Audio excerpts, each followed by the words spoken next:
Joining me now, Democratic Congressman Mike Quigley of Illinois, is a member of the House Appropriations Committee, co-chair of the Congressional Ukraine Caucus, and crucially, member of the House Intelligence Committee.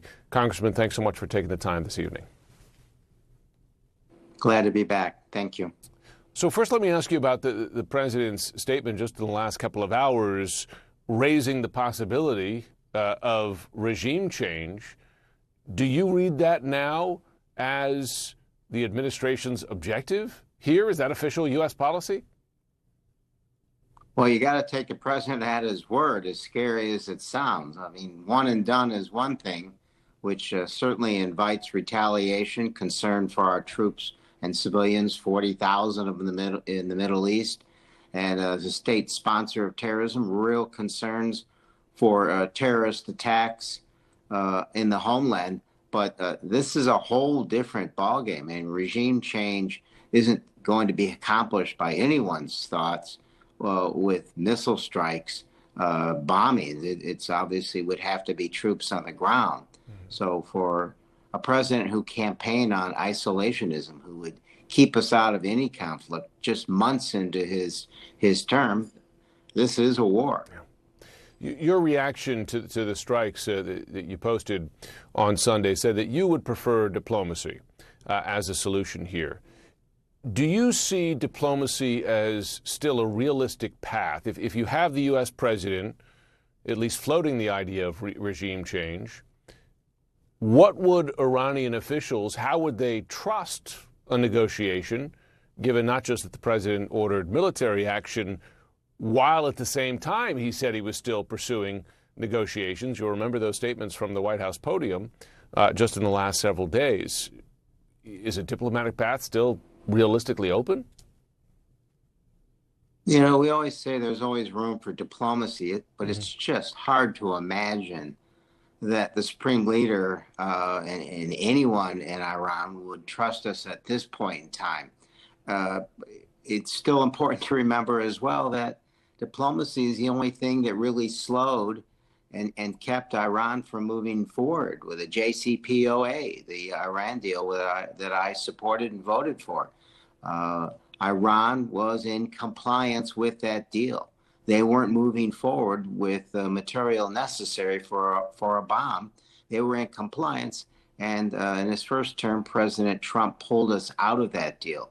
So ironically, he put the world in a situation where this strike was going to happen. Obviously, it wouldn't have been necessary at all had we just stayed with those diplomatic results and tried to move forward with them. I recognize Iran as a threat, and I recognize the deal wasn't perfect, but it's certainly far better than the situation we're in now, where both our troops, civilians, and the homeland are at great risk. Given your position on the Intelligence Committee, you've been briefed numerous times on Iranian capabilities, also the difficulty of hitting these targets in Iran, and I certainly wouldn't push you to go into classified material at all. But with that in mind, based on the scale of the strikes we saw over the last 24 hours by the U.S. and what we've seen from satellite photos, is it apparent that this can be a one-and-done attack based on what you've seen? That's the president's expressed intention. But is it likely that the U.S. has eliminated or close to eliminated Iran's nuclear capability? You know, it's just so hard to tell.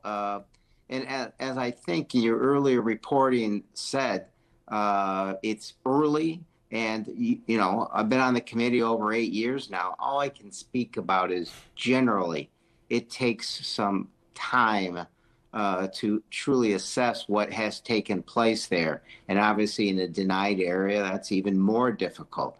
So I think it's just too early to make that determination and know for sure. You know, what I was always told generally was that you would need what we use, those bunker busting bombs, but is, you know, the possibility of troops on the ground just to make sure. You know, this is the whole ball game here, and we have to know what's going to take place. Otherwise, you know, the Iranians have been bombed and attacked before, and they rebuilt and they moved forward.